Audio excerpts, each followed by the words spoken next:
Hello and welcome to my YouTube channel. Today's topic is going to be the basics of financial education, or how to not be broke, and what habits you should cultivate to achieve your financial goals. And as with many videos, I prepared some slides, so let's dig into it. And first and foremost, the starting meme. And this one illustrates quite nicely that many decisions in a capitalist system are driven by monetary incentives, let's say, or let's say by greed to some sense. But for some reason, a capitalist system knows how to channel greed in a way to at least have some positive effects on the broader population. Okay, but now to a short explanation on what we want to achieve today. What is personal finance all about? To summarize it in one sentence, it's about having more money than you need at any given point in time in your life. And financial education helps you achieving that by providing a framework that yielded those results you probably desire for many people in the past, and we try to extrapolate from those results to achieve good wealth and good financial stability in our own lives. And to always have enough money, it is beneficial to understand how the financial system works, at least on the very basic level. Okay, so how do free markets and the financial system in the West work? Well, first and foremost, the whole financial system is based on the voluntary exchange of goods and services for usually currency, aka you either sell a product or you do something and get paid for it. And generally, for every strong enough desire people have in a capitalist system, a product is created or a service is offered. And to make the process faster, many corporations decided to go public and sell a part of the company to the population so they can participate in the process by owning stocks. So you can acquire a part of a company and therefore acquire a right to a part of their earnings by owning stocks. And the only real way to earn money is either via selling goods and services or by offering loans to others so they can sell goods and services. So in a sense, lending money to others is also kind of a service. Okay, now to one of the most important aspects of personal finances. And the biggest part of not being broke is keeping the expenses you have and the standard of living you have low enough to have some money left at the end of each month.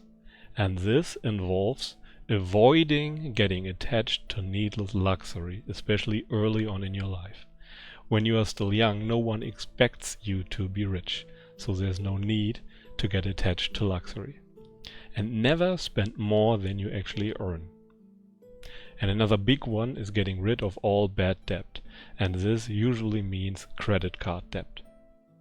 If you pay 18% interest monthly on a loan, then you are sure to be broke in the future, especially when you make it a habit. You will endlessly pay off interests pretty much, and that is a absolutely devastating decision. Further, you should save as much of your income as you are comfortable with and invest it. And in general, it is a good idea to save a good proportion of your income. And in summary, you should avoid expensive habits at all costs. They do not bring happiness anyway, and the fear of missing out is just a trick your mind plays on you. So when others have a nice holiday for 2 weeks that costs them $3,000 or something, that might be nice for a while, but it's not the lasting experience you are looking for. Okay. Another big part of financial independence is the income. And it is even more important than saving, since your saving rate is capped at 100% of your income, while your income is not really capped at the top. And to create income, you either have to create a company or work a day job for quite some years until you maybe acquire financial freedom. And you should really focus on getting promotions and earn more while keeping the work-life balance to your liking, pretty much. And no matter how much you earn, you can always be poor if you spend more than you earn. This is a no-brainer, but many people really try not to think about this. So even if you earn all the money in the world in Hollywood, you can be broke in no time if you spend more. It's easy as that. Okay, and now we come to investing. What is investing even? Investing means buying assets that regularly produce cash. That could be a company, or bonds where you get paid on a yearly basis, or rental properties. And for those things, you can at least try to determine their future performance based on the past performance. That is not the case with, for example, currencies. If you just buy a Turkish lira, for example, and bet on rising exchange rates, then you might be in for a bad time, since you can't really predict how the Turkish lira will develop over the next years. And the easiest way to invest is really to just buy a cross-section of the whole market and thereby invest in the general increase in productivity that happens all the time. If you buy all the companies, then you on average get the average expected productivity increase. And some no-brainer options are either the MSCI World or the S&P 500. Those are two indices that either reflect the whole global economy or the US economy. And as long as the world population as a whole increases and countries in general increase their standard of living, the MSCI World will probably continue to perform good. And now to a much more interesting topic for many people, and that's speculation, as they think typically that this route offers fast earnings and huge amounts of money you can earn in a short period of time. And speculation is pretty much buying assets in hope that they go up in price. And cash flow is not necessary as with these assets. So you can also speculate on currencies, for example. And in essence, speculation is gambling, since we cannot accurately predict the future, no matter how hard we try. No one ever succeeded in that. And you can definitely make money in gambling, but those that succeed over a long period of time are very, very rare. And when you really want to try and win at gambling, you should at least be smart about it and stick to some, well, proven tools like the Kelly formula that I will explain on the next slide. But keep in mind, anyone that speculates will lose at some point. That's just the law of large numbers. If you try it often enough, the probabilities will catch up to you. And if you bet a large amount of your money, you will probably lose a large amount of your money. Black swan events are rare, but they do happen. Okay, now to the Kelly formula, as many people that are new to the finance sector are really interested in speculation, and at least I want to try and educate them. So what do we have here? The Kelly formula tries to advise you how much of your capital you should bet on a certain stock or rising price or something like that. And the formula consists pretty much of the probability to win, that is P. B, on the other hand, is how much you win, and Q as the probability of losing.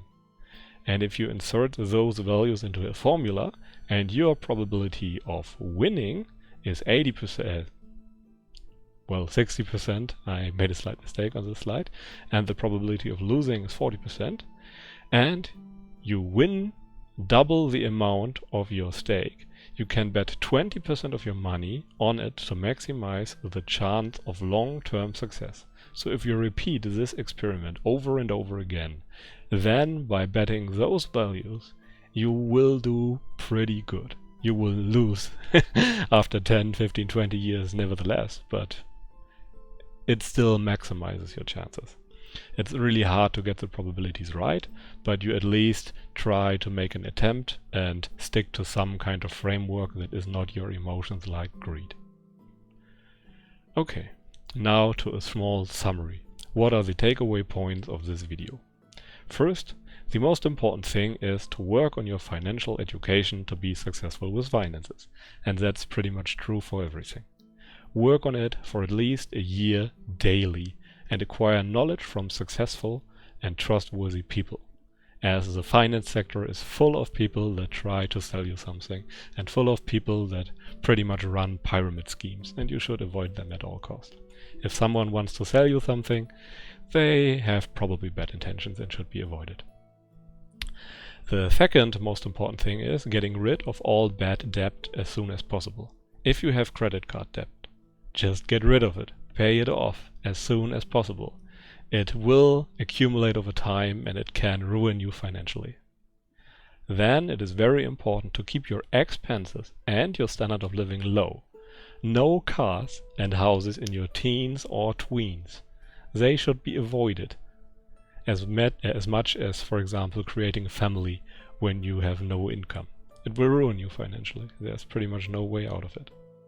And further, it is smart to avoid recurring costs like Netflix and Hulu and a really expensive smartphone contract and whatnot. Many people have many of those things running at the same time, and it really adds up. The fifth point is you should work on increasing your income over time. Your income should grow with your years of work experience. And all in all, you should aim at investing at least 15% of your monthly income directly after getting paid before you buy anything else. And good financial habits in your teens and tweens are hard to acquire, but they are really worth it, because it's really hard to acquire good habits after a certain age. And when you already establish yourself in them in your teens and tweens, you can capitalize on them all the years later. And the best investment really is an investment in yourself. So if you educate yourself, chances are that you will succeed over time. Okay, that pretty much summarizes it for today. I hope you learned something. If you like the content of the video, feel free to like and subscribe. And until then, I wish you a pleasant day and goodbye.